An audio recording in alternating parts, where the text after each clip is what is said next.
Hello guys, welcome back to the channel. In today's video, I'm going to show you how you can turn yourself into a dark angel using Pipet AI for free.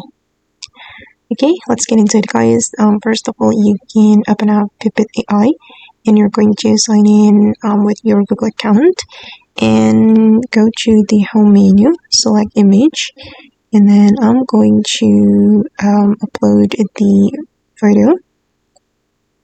For example, I'm going to use this photo.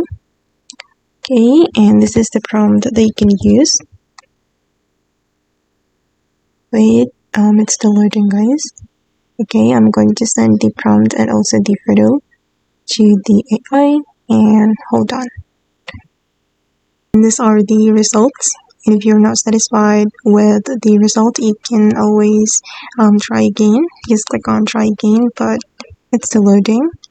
And if you want to download it, you can click on the photo and you can click on the download icon, choose without Pipet Watermark, and download. Okay guys, and that's how you can turn yourself into a dark angel using Pipet AI for free. I hope this video will be useful for you. And if you want to try it yourself, you can click the Pipet AI join link on my YouTube description. Thank you so much for watching and bye.